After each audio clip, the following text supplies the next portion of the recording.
What's up, y'all? Rich Slayton here, back with more great Clash Royale esports action. Today, a best of 5 between #1 hog player on the planet, Ian77, out of the USA, and one of the top players in competitive Clash Royale, heavily underrated, but probably underrated no more at this point, Wallace out of Brazil. It's going to be a banger, and we're doing a BO5 in duel rules. How's that work? Well, instead of losing every card from every deck you play, we're using the Royale Masters style format, where if you win with a deck, those cards are out, but if you lose with the deck, you can keep replaying those cards until you win with them. So a lot of options here, allows for a full best of 5. It's going to be a banger between these two. Before we get started, of course, like this video, subscribe to the channel, do all that stuff. Make sure you come back for the most fun place for Clash Royale esports. That's enough of that, though. Let's waste no more time. Jump into it. Game #1, Ian versus Wallace. Ian, of course, top tier with various versions of Hog EQ, going bait to open things up, and well, log, a good thing to have playing against a bait deck. Wallace showing some quick cycle in the early moments as well. Princess right at the bridge, and a nice little double there, dropping both the Electro Spirit and the Dark Prince to contend with that Princess. So she does get one shot off. Dark Prince forces out the guards in response, up by 1 elixir right now as Wallace, but it is Ian with the damage lead. Miner goes to the safe spot, and that's going to be a nice little pickup there from Ian. Did overspend with the Electro Spirit in the back. Might have been a timing issue there, getting out a little bit early. And some snowball chip, plus the high Tesla. So looking like minor cycle here for Wallace as the next barrel comes in and goes to the outside. Dark Prince picks that one up very easily, but this is what bait does, spreads you thin. Delivery takes care of Princess on the right-hand side, Dark Prince to the left. Electro Spirit does pull, but the Knight does have to come out to pick up on the Dark Prince. Elixir now still fairly even. In fact, almost precisely even between these two as the first minute 15 of gameplay has passed. Minor Rocket most likely here, which is nice for Wallace, meaning if he is playing Rocket, that not going to be burning a very common spell. If he can get the win here, easy King Tower activation for Ian. I don't know if the Princess 100% necessary. She probably was, to make sure that did connect. But now Elixir advantage plus slight damage lead after this Rocket. Delivery perfectly timed. That's a great sequence for Wallace. Puts him way behind on Elixir, though. And now it's Ian's turn to go ahead and rocket right back. Wallace up 1 on Elixir, but damage lead now going to Ian by just a hair, 23-21 to 24-20.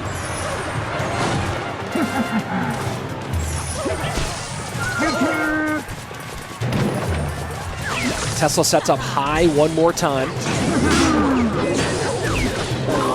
And log in cycle here. It's interesting to see what Wallace chooses to do, how often he chooses to spend the log on the Princess and delivery the Goblin Barrel.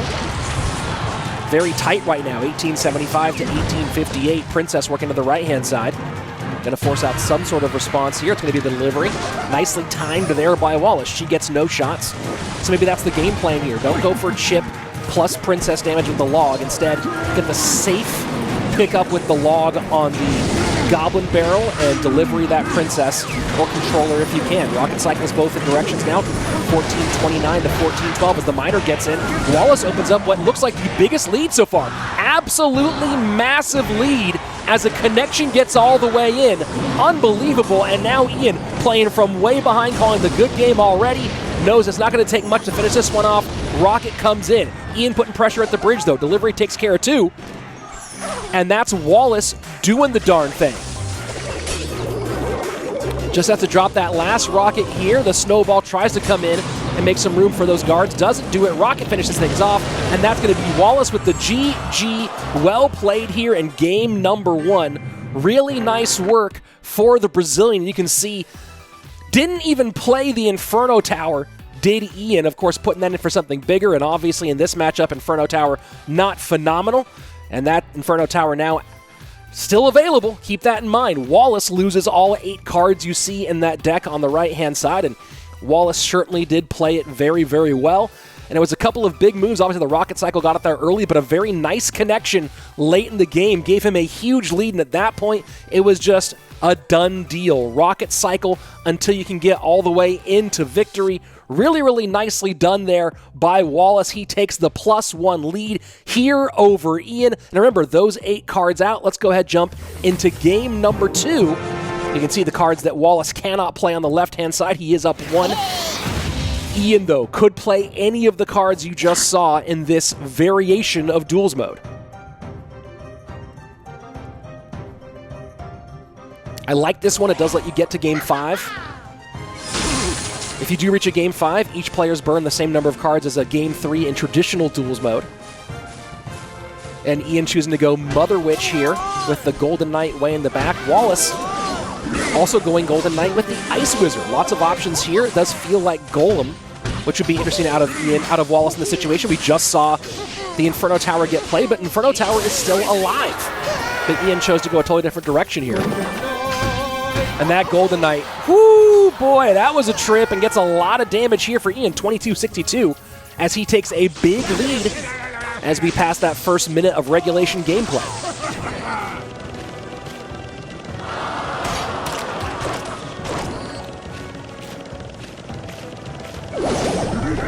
So Baby Dragon as well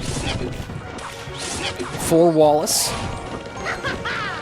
Unlikely to be a graveyard deck, especially after that lightning, so definitely feeling more and more like Golem. Maybe Electro Giant, but probably a big pile of rocks. Could go either direction, though. Although we've been seeing the Golden Knight with Golem a lot, because that Golden Knight actually gets past one of the problems where you can't get on tower as much with a Golem these days. Golden Knight able to break on through. It's Ram Rider for Ian. And so far, the American holding on nicely. Has to be really careful about stacking up with those lightnings, and if there is a tornado here as well, things could get dicey. As we move into double elixir time, we have not seen a Golem yet from Wallace or any sort of big tank unit.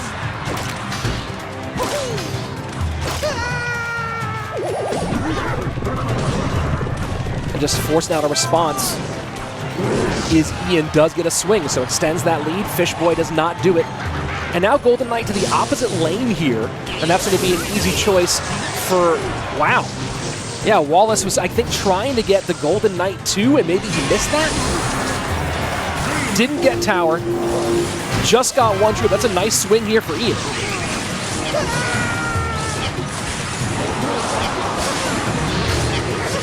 Pekka needs to get this Golden Knight off the board for Ian. Does it do it? And it does. So here we go. Wallace finally golems up here as we approach sudden death overtime. Does have a nice little elixir lead as Ian decides to put some pressure on the opposite lane with the Golden Knight. Pekka plus Fishboy going to try to separate here and bring that Golem deep as the poison goes high for Ian. And that Lightning's going to get plenty of value here. Didn't really separate. Look at the Golden Knight on the left-hand side. NATO to pull the Mother Witch to the opposite lane. Golden Knight not going to get a ton on that left-hand side. Maybe not anything, but damage done. Ian's lead completely evaporated, and he chooses to peck up opposite lane, just put pressure. Gonna get a Ram Rider behind this, I believe. Gonna need something here to contend with. There we go, E-Wiz to help out with the Mega Minion, and Golem taking Pekka for a long walk. Ram Rider to slow the Golem down, and that's gonna be nice, keeping that Golem in Pekka range for a couple big-time shots. Smart play here from Ian. And the Golden Knight trying to make enough room for that Ram Rider. NATO's it back. Does the Ram Rider connect? And she does. Ram Rider connects, and just like that, Ian has the lead as we go into triple elixir time. Final minute. Ian ahead 15-37 to 13-14. Brilliant play there by Ian to get the Ram Rider on tower and to get that Golem chip down too with the Pekka being kited. And now Golem down one more time up high, gets pulled in. And that was a smart play there, getting the Lightning on tower, taking out some support, Fisherman down, Ram Rider, oh my word, the Golden Knight. Doing the Golden Dance all the way on the tower, 852 to 1090. And with all this here, with the lightning, with the Ice Whiz, with the NATO, I don't know any way a Ram Rider could sneak on through that. NATO pulls everything towards the tower. King Tower activated, but who cares? And that's going to be a little bit of splash damage here. Lightning comes in, no splash damage. Ram Rider not going to get to tower. And Ian falls in game number 2. Wallace with 2 brilliant games. What a performance by Wallace here in our second outing. GG, well played. And well done here. And he goes up 2-0 so far in this matchup. And man, you take a look at this one and the numbers, again, the sample size and the matchup, it's only 6 of 8. Wallace playing a very weird variation of Golem. Not a lot of people playing this. People playing variations kind of like it with the NATO and the Golem and the Golden Knight, but this exact one, obviously not super duper popular. Of course, a little bit of changes on both sides as well. And you really feel like that was a game that Ian could have won, but some really, really nice work with the NATO done by Wallace to change things up, and the Golden Knight getting deep into enemy territory. And there we go. That's going to be game number 2 in the books, and that's going to be Wallace with the lead now. Match point for Wallace. Let's go ahead and jump into game number 3 and see if he can clinch this thing here in a 1-2-3 sweep. Let's go. And no big surprises here. With his back against the wall, Ian going Hog Rider. Probably Hog EQ. We'll see what variation it is. Lightning out, so you think maybe the Princess would come, but, I mean, not the Princess, the Archer Queen, but this variation does not look like that. Could still have her, though. It's totally plausible she's a part of this one.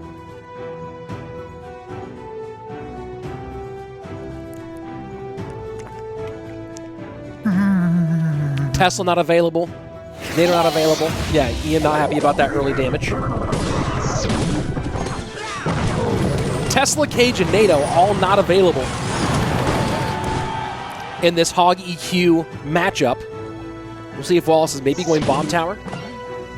Could it have been his last card? And Valk Log to work on the Hog Rider of Wallace, but right now it is Wallace up on the Hog Master, 24-37 to 17-21.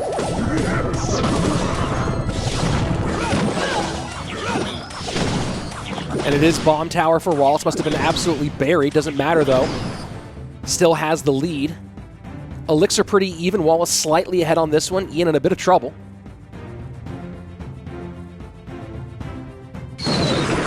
This is Ian's wheelhouse, though. We've seen him win like this a lot. And just EQ cycle from Ian here early. Hog Rider does not get a shot.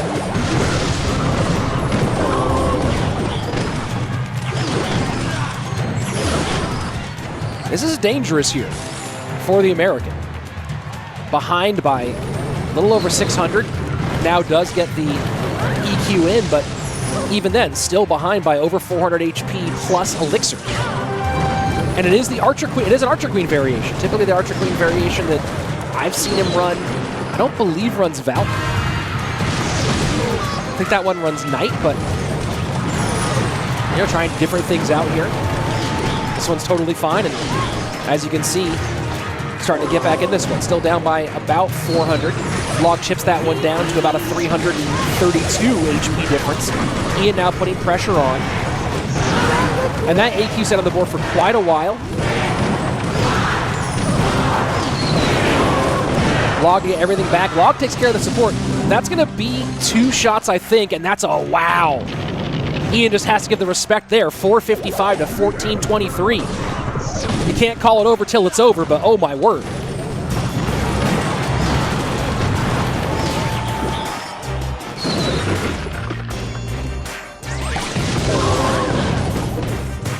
Maybe trying to hit a Hog Rider there as well was Ian. Valk up high to control. Doesn't get on the Hunter. AQ now in the middle. But he might Bomb Tower. Bomb Tower is right behind the Archer Queen. Cannot afford a shot from this Hog. EQ is in. Hog Rider opposite direction, 1126 to 245. Archer Queen does not cloak. Does the Hog Rider get a shot here? And it does. Huge shot now. Skeleton's getting taken care of by a pre-Ice Spirit. EQ in for Wallace. Hog Rider opposite direction, 35 HP. Bar barrel down, no bomb tower, and oh my gosh, no bomb tower. Ian takes a perfect opportunity on the cycle and wins this by an absolute slim margin. What a great performance by Ian to get it back. And man, you look at these two decks, very, very close, but you see the cycle. 7 elixir, 4-card cycle versus 9. That gives Ian that chance to get around faster. And what did he do at the end? He got around faster than that bomb tower, got it, the Hog Rider onto the tower, and GG, well played. That's a guy who knows how to play Hog and knows how to play Hog well. And there you have it. That's game number 3. Not all tied up, but Ian not out of it yet. Still match point for Wallace, but Ian now gets one back as being the great Hog EQ player that he is. Let's go ahead, jump into game number 4. Again, match point for Wallace, and now Ian does not have the Archer Queen, does not have his comfort blanket, the Hog Rider. What choice will he make now? Taking a look at what's been played so far by Wallace. And Wallace goes Tombstone. So typically either Graveyard or Lava Hound. And looking like it's going to be Lava Hound out of Wallace.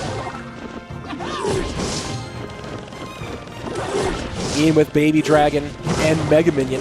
Lots of possibilities here. And Lava opposite lane. Ian looking like maybe he's going Golem. And both of his air counters are out. Lava Hound goes to the right. Inferno Dragon might get a bit of sizzle here. Not a lot, but will touch. And you see, nice touch there. Golden Knight goes in deep. Minions to play defense. That'll be a lot of damage here by Ian on that right-hand tower. No joke. But here comes the balloon plus minions. Oh, boy. Prince taken care of. Guards plus Tombstone both for that Prince. So Prince is almost a non-factor here. Baby Dragon and Mega Minion trying to stop that Loon, but Loon's going to connect here. And it does. 1444. Loon gets a big-time connection. This is a problem for Ian. Wallace pouring it on, and now Arrow's behind. Pup's tanking, and that's going to be a tower down. Wow! Tower down early on. Golden Knight trying to get some back here. Minions won't stop a lot of that damage, so Golden Knight going to do a ton. 832 on the right-hand side. Wallace is behind a bit on Elixir. Ian in an okay place Elixir-wise, but not really because he has to spend a significant portion on that right-hand side to get that tower down, and Wallace can just sack tower and pressure the heck out of that left-hand lane. So, you know, Elixir feels good, but really this is a huge problem for Ian. And notice he spends 8 on that right-hand side with the Golem, and immediately Wallace goes, great, I'll lava up.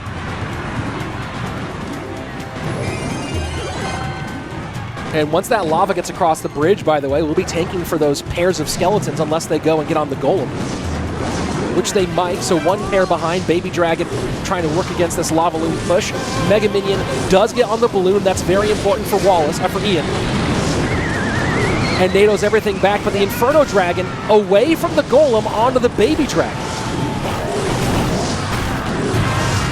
Prince picks up, and that Golem will get that done on the right-hand side, I believe. Should get maybe one more shot here before it bursts. No, but Baby Dragon gets on tower. Here we go. Final 20 seconds. Tower down. Baby Dragon on the board.